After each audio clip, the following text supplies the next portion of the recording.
Hey you. Yeah, you. The one who's been holding it together, but barely. The one who's trying to be everything for everyone, but is quietly wondering, where do I fit in? Welcome to the Love Thy Selfies podcast. This is your 10-minute pocket of truth, softness, and strength.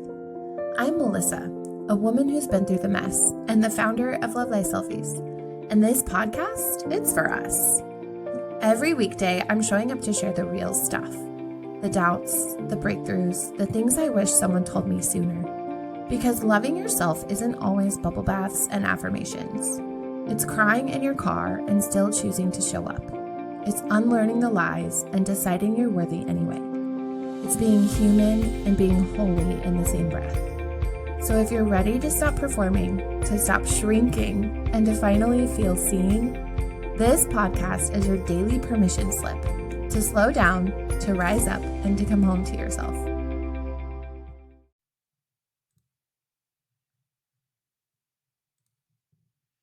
Hey love, welcome back to the Love Thy Selfies podcast.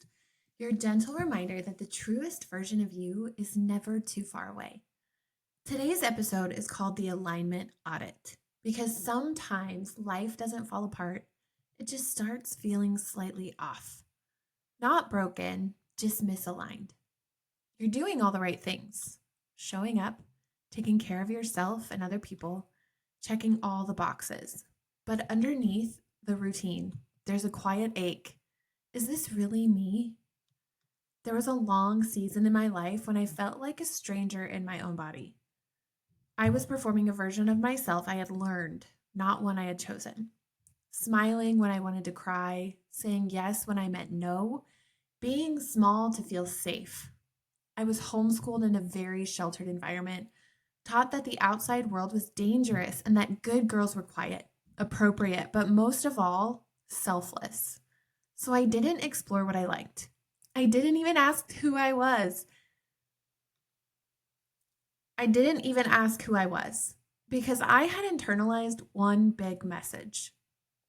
Your truth doesn't matter as much as keeping others comfortable. And when you live that way long enough, you stop recognizing yourself.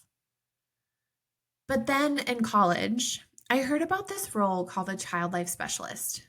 It's someone who helps children navigate hospital trauma through play, storytelling, and comfort. And something in me just totally lit up. For the first time, I didn't want something because I was supposed to. I wanted it because it felt like me. I knew I would be good at that. That moment didn't last forever. My life moved on. The job path didn't work out for me because we moved with the military. And slowly, my longing to fulfill that calling, it went away. But something inside me had been totally activated, and I couldn't unfeel it. Alignment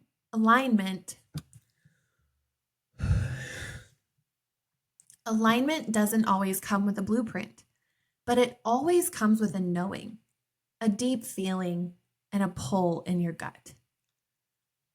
When we live in ways that contradict our truth, even subtly, our bodies respond. Psychologists call it cognitive dissonance. We've talked about this before, but in case you weren't here for that episode, it's the mental and emotional stress caused by misalignment between what we do and what we know is true. Your brain is smart enough that it detects the mismatch. Your nervous system feels the tension and your energy drops, even if nothing is wrong. That's why burnout doesn't always come from doing too much. It often comes from being too much of who you're not. Hold up. Let's rewind. Let me say that again. That's why burnout doesn't always come from doing too much. It often comes from being too much of who you are not. But here's the good news. Alignment isn't something you achieve once. It's something that you tend to on a regular basis. I have a little story for you. There was once a woman who built the most beautiful garden path. It was lined with smooth river stones that she had gathered by hand. There was once a woman who built the most beautiful garden path. It was lined with smooth river stones that she had gathered by hand, laid one by one with intention. Each time she placed a stone, she would whisper an affirmation, a dream, a promise to herself. This path was sacred.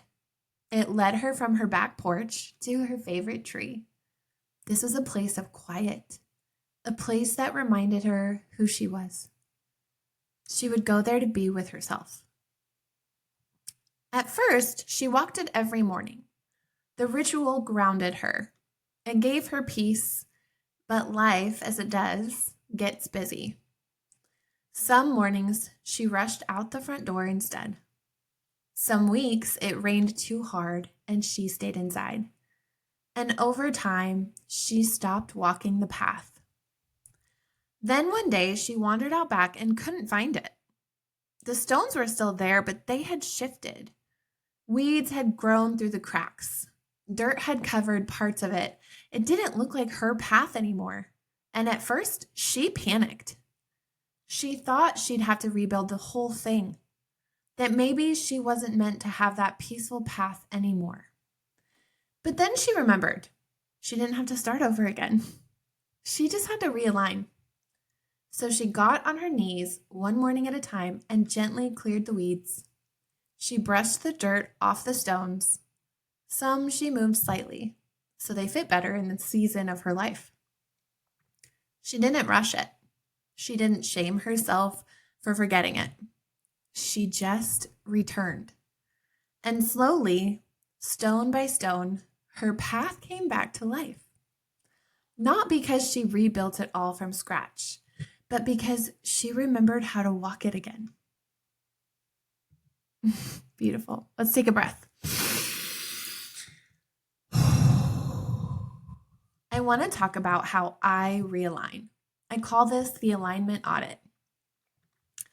I use 5 questions when my life starts to feel off track.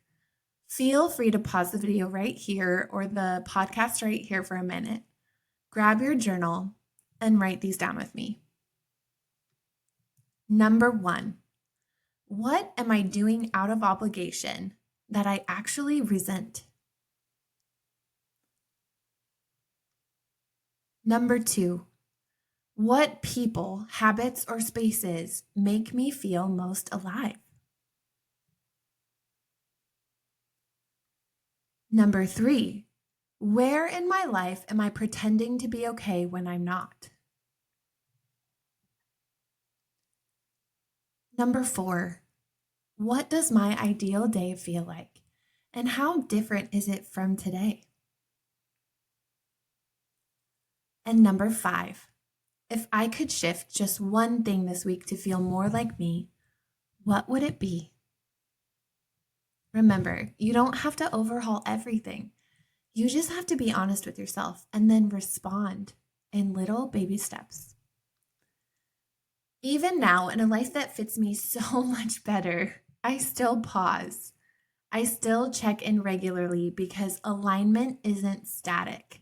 It's seasonal. It shifts as you shift. So I audit my energy. I journal. I move my body daily. I hold my boundaries. Not because I'm trying to be perfect, but because I refuse to perform anymore.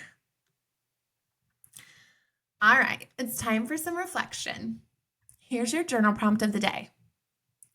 Where in my life have I been performing instead of participating? It's a good one.